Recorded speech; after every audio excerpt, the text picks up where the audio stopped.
Once upon a time, I began researching French tapestry. I got caught up in the history of the art, a true craftsmanship of painting through textiles.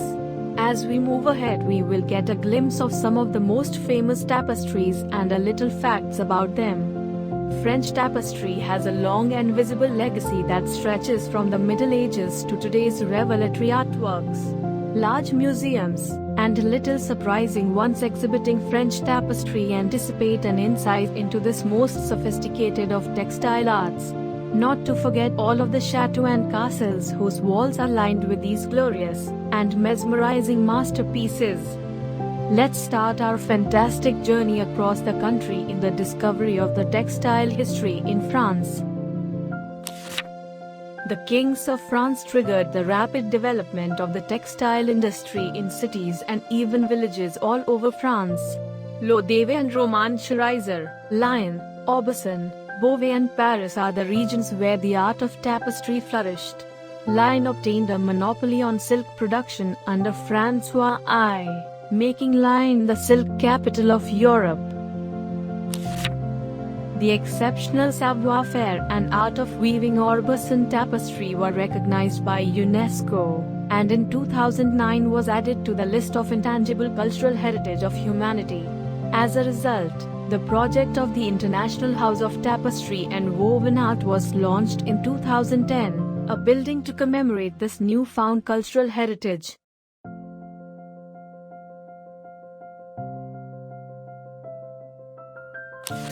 France is famous for bizarre silk.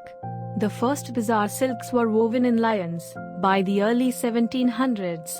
They featured large asymmetrical and stylized designs which appear outlandish with vivid colors and an emphasis on the diagonal serpentine line. Chasuble has bizarre motif proportions. Flowers are bigger than architecture. A tree with a huge crown clung to its branches. Imaginary island where the dragons are flying and the lotus is blooming from a bow. One of the oldest forms of woven textiles, the Golden Age of Tapestry throughout Europe ran from the 1350s to the end of the 18th century. Tapestries were large, beautiful wall coverings that kept out the cold air in the castles. They also exhibited the prosperity of kings. As the light from a flaming fire and candles lit up the rooms, the onlookers could follow the stories depicted in lifelike detail. Stories came from the Bible, from mythology or the classics. The Lady and the Unicorn tapestry is one of the masterpieces that has been called everything from the Mona Lisa of the Middle Ages to a national treasure of France.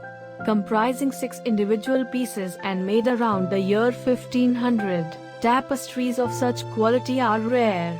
They are viewed as an allegory of the 5 senses: sight, hearing, taste, touch and smell, as well as a 6th sense, heart or will, represented by the phrase "my soul desire." Lady and the Unicorn tapestry, allegory of sight. Lady and the Unicorn tapestry, allegory of hearing. Lady and the Unicorn tapestry, allegory of taste. Lady and the Unicorn tapestry, allegory of touch. Lady and the Unicorn tapestry, allegory of smell. Lady and the Unicorn tapestry, allegory of thought/heart. One of the world's most stunning pieces of art, and a great historical work, the Bayou Tapestry never fails to impress.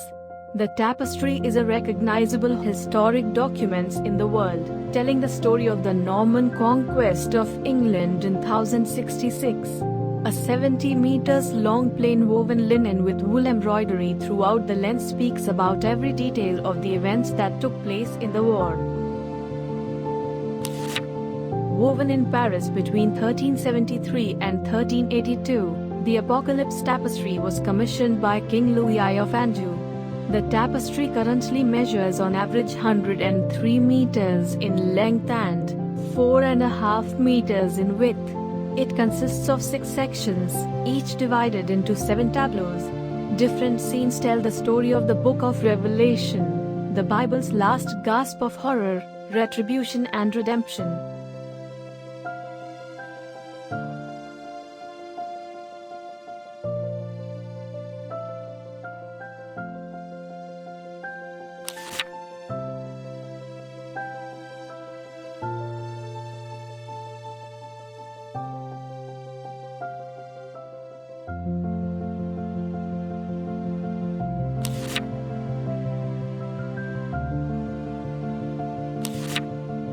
This important tapestry, woven after a design by Raphael, is arguably the work that best represents the art of the Italian High Renaissance.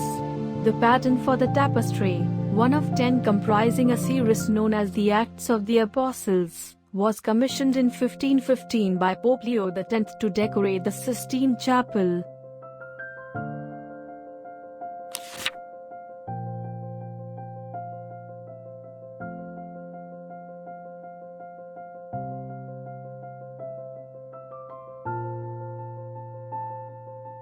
Merci.